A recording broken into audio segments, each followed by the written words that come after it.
How many of you have ever heard the term fight or flight?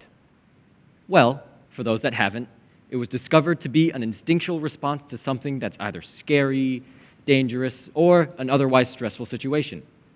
When that exposure occurs, the human brain will choose to either fight or, well, I guess to flight doesn't make much sense, but to run or to avoid whatever scenario it is. I, strangely enough, always think of if I were to be chased by a bear.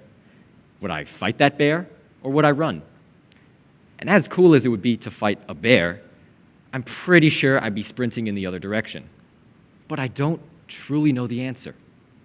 One, because, of course, I've never actually been chased by a bear, but two, and more importantly, because that fight or flight response is a gut feeling.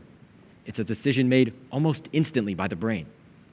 And while it's almost impossible for me to predict my impulsivity, I still trust that I'd make the right decision and run. It's that trust in impulsivity that I think is undervalued in the minds of many. To start, what exactly is impulsivity? What does the term impulsive decision-making even mean? The definition that first comes to mind to many of you is probably along the lines of a choice made quickly without thinking of the consequences. And I'd say that's a pretty fair description, but it can definitely be expanded on. Impulsive decisions can lead to long, highly beneficial commitments that would have otherwise been unknown. For example, how many of you have ever been asked the challenging, terrifying question of what after-school activity do you want to do this year? Well, for me, there were many years in a row where that answer was the same. I'll just do soccer again. I wasn't particularly good, but it was pretty fun. And so when middle school rolled around, I figured I'd do the same. But this year, some of my friends were talking about joining the school play. Good for them, but I don't think that's really my thing. Although it does get kind of boring kicking a ball over and over again. And in that moment, I was presented with a choice. And in that moment, my impulsivity chose the path of change. Let's just do the play this one year. We don't have to ever do it again, but might as well see what it's like. Since telling myself that, I've been in 5 different plays and even one musical. I just loved every part of it. Getting better characters, going deeper into my roles, honing that skill. It was all so fun, and I almost missed it entirely. I've met some of the most amazing, most talented people just by participating, and each of them have had an impact on who I am in some way or another. Other than just being some of my favorite memories, acting helps with a lot of skills that relate to other aspects of life. 2 of the big ones are public speaking and memorization. And without feeling comfortable with either of those, I doubt I'd be giving this speech today. But after having to remember lines and cues and more lines, and then giving them in front of an audience, this doesn't feel much different.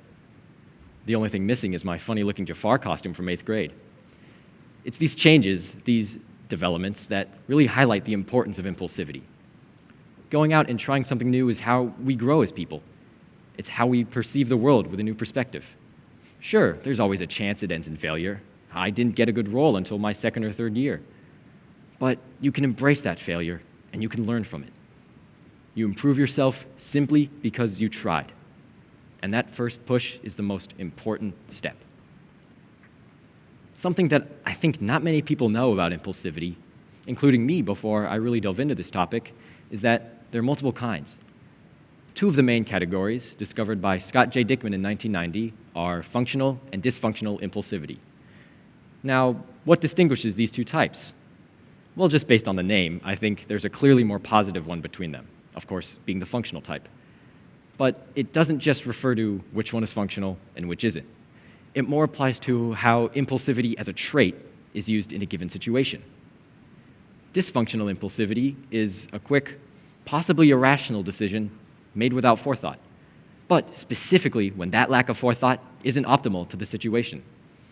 An example of this could be buying something really expensive when you don't need it, or breaking something near you because you're angry. Functional impulsivity, on the other hand, has much more positive uses. While it's still a quick decision made without much forethought, it comes at a time when that quick thinking helps much more than it harms.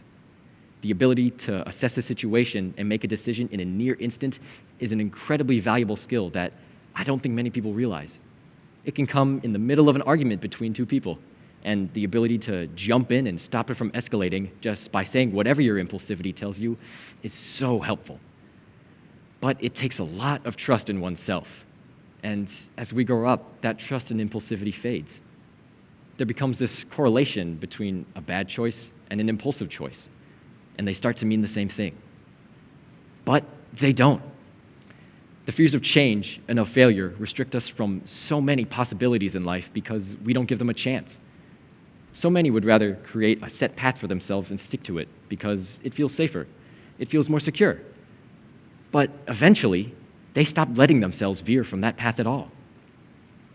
But would you rather trust yourself and face the unknown, no matter how scary it might seem, or be stuck living the same day over and over again?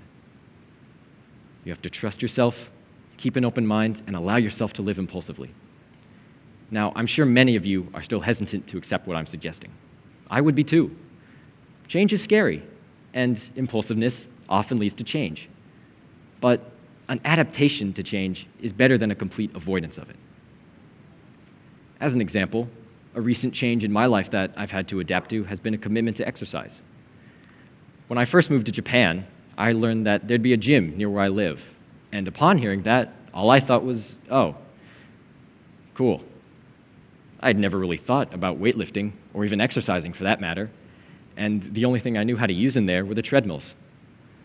But I suppose at some point the get abs in 8 minutes videos that every kid finds stopped working for me. So I went down and I tried it out. Almost instantly, it was all so confusing. None of the weights felt as light as I thought they should. I couldn't tell if I was using any of the machines correctly. And by the end of it, I felt so tired even though I'd accomplished practically nothing. It was beyond embarrassing, even though I was the only one in there.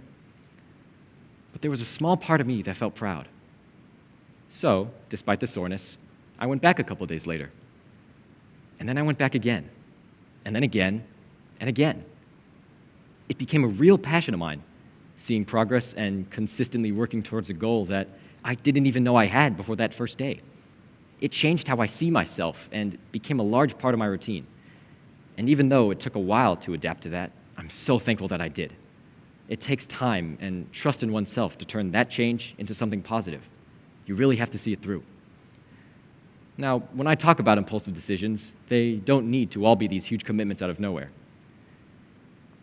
Especially recently, with how restricted everyone's been, I think it's those small bursts of creativity that really go a long way. Of course, safety is a priority, but there are a ton of opportunities even in your own home. And if you take the time out of your day to try something new, you can upset the tediousness that we all have to live through almost every day. So pick up a new hobby, restyle your room, or in my case, give a TED Talk. It's the littlest choices that can make a large difference. To wrap up, let me be clear that it should not be one or the other between planning things through and impulsive decision-making. Life is about balance, and neglecting one for the other upsets that balance.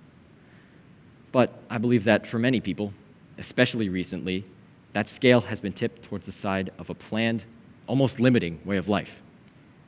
Not every decision should be spontaneous, but not every decision should be expected. You have to allow yourself to try something new, something exciting, something unpredictable, and you can restore that balance. And with an open mind, all those chances will present themselves to you. So leave your calendars blank for a while. You'll love where you end up, trust me. Or rather, trust yourselves. Trust your impulsivity. Thank you.